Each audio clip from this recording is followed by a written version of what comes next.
السلام عليكم ومرحبا بكم في وصفه جديده في مطبخ ام ريان. اليوم ان شاء الله غندير واحد الكوفيتير كيجي زوين بالليمون وبالحامض لعشاق الليمون والحامض.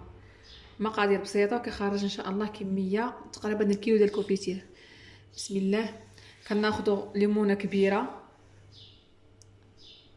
وإلا عندنا الليمون صغير بحال انا ما عنديش كبار خديت 2 ليمونات صغار ومعاهم حامضه. الا عندكم الحامض الصفر يكون احسن، انا عندي الحامض الخضر حتى هو كيجي زوين.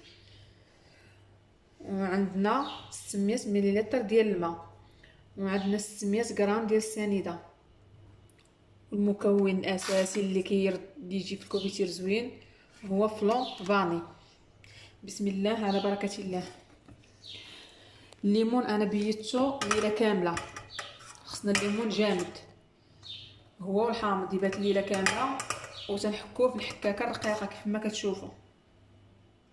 اللي كيبغي يكون باينين الطريفات ديال الليمون وديال الحامض يديروا في الجهه الغليظه. على بركه الله نحطوا هذا الحامض وهذا الليمون ان شاء الله كما كتشوفوا.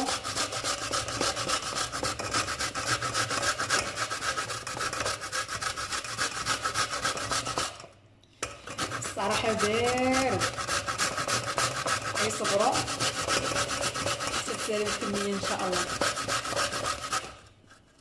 ولكن كيجي زوين لعشاق الليمون والحامض. كيف ما كتشوفوا غنحط الليمون والحامض ونعاود نرجع ان شاء الله. بعد ما حكينا الليمون والحامض ها كيفاش كتولي بحال هكا. الا كان شي عظومه نحيدوهم ملي نكون كنحكو، نحيدو العظومه. بسم الله. نكبو 600 غرام ديال السميده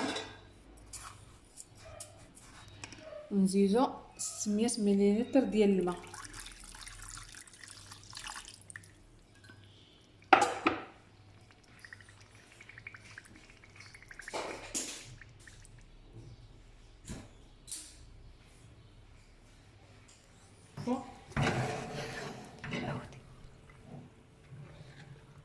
كيف ما كتشوفوا نحركوهم شويه.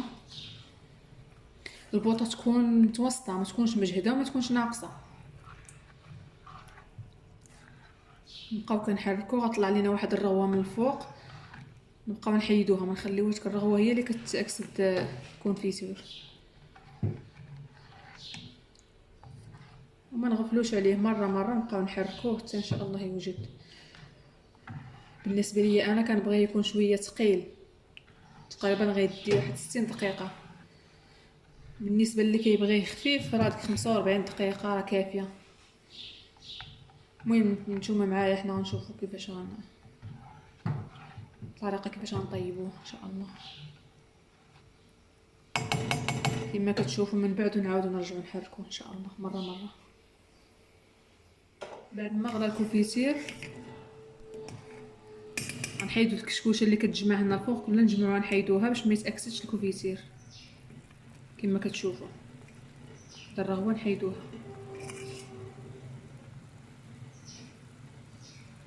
كلها نحيدوها، ما نسدوش على الكاسرونه باش ما تفيضش لينا. سدينا راه غيفيض لينا على البوطه. عارفين السكر الا فاض على البوطه ما جا يحيدو. ونبقاو تنحركو مره مره، نبقاو نحركو باش ما يلصقش لينا الكوفيتير في الكاع ديال الكاسرونه.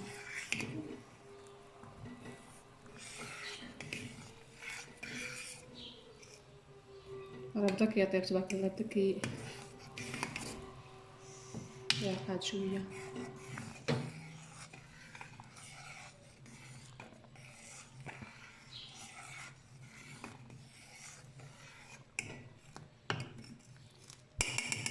نخليه حتى يطيب مزيان نعاودو نرجعو. بسم الله. نحيدو هذا الرغوه اللي دارت الفوق كلها، نحيدوها نحدو كيطيب وكتجمع هذا الرغوه الفوق. هو تاكدوا من الليمون والحامض ما يكونش فيهم العظم باش ما يجيش مر. هادوما في وسط الليمون والحامض راه غيعطي المروره. راح العظم راك عارفين العظم تيعطي المروره.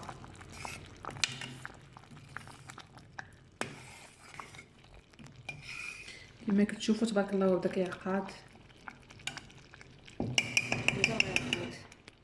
دابا غنجيو غندير واحد المكون اساسي هو اللي كيجي زوين، هو فلو فاني.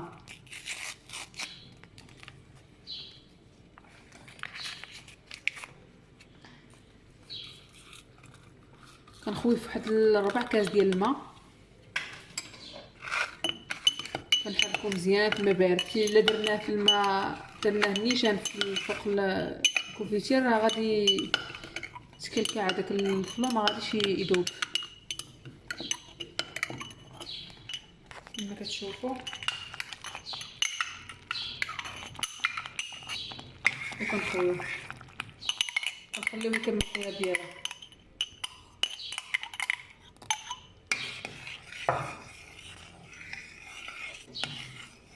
خليوه يطيب مزيان، قرب ما بقاش ليه بزاف، 5 دقائق تقريبا بينو ما طاب الفلو ان شاء الله ويختار الكونفيتير. من بعد نشوفوا ان شاء الله فاش يسالي الطياب ديالو. اللي طابها كيفاش ولا كما كتشوفوا، حيت فيه الفلو فاش غيبرد ان شاء الله غادي يولي عاقل مع الفلو اللي فيه. حتى يبرد ان شاء الله نوري لكم كيفاش كيولي. بسم الله. بعد ما برد ها كيفاش ولا، شفتوا ما شاء الله كيفاش ولا. قد تبارك الله كنخرج كميه لا باس بها. نديرو في القرعه بعد ما نكونوا عقمناها، ضروري تكون معقمه باش يصبر معاكم الثلاجه ان شاء الله. شوف الكميه اللي خرج تبارك الله، تقريبا كيلو ديال الكفتة اللي خرج.